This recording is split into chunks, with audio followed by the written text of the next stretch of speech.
and have sleep problems.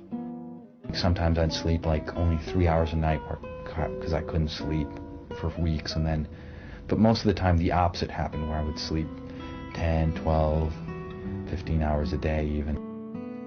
People who are depressed can feel numb and tired all the time. In some cases, it can even lead to thoughts of suicide. It was like I had big, huge weights on my legs and I was trying to swim and it just kept sinking. And I'd get a little bit of air, just enough to survive, then I'd go back down again. It was just constantly just fighting.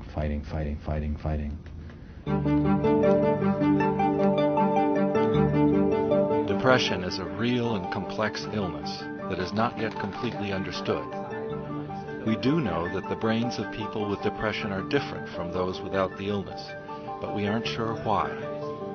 Scientists at the National Institute of Mental Health are studying brain images of people who suffer from depression, trying to learn why it affects some people but not others.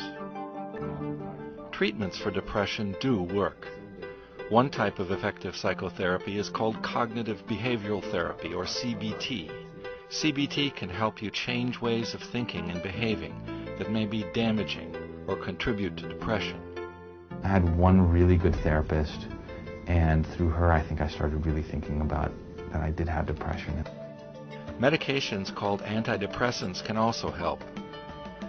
NIMH researchers are getting closer to figuring out exactly how these medications work, who benefits from them the most, and how to make better, more effective ones.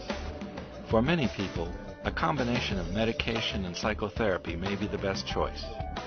Depression can be successfully treated in many people, but sometimes treatments fall short. For this reason, NIMH continues to study the genetic, biological, and environmental factors that influence depression so that new and better treatments can be developed. Other people, it became easier. I totally think it is a lot easier when people know. I think that was one of the key things that helped me do it, so that I wasn't doing it all alone. If you have depression, telling friends, family, or someone you trust, and finding a doctor or therapist are the first steps on the road to recovery. Depression treatment can take time to work, so don't give up. Read more about depression on this webpage. If the symptoms fit, get help now.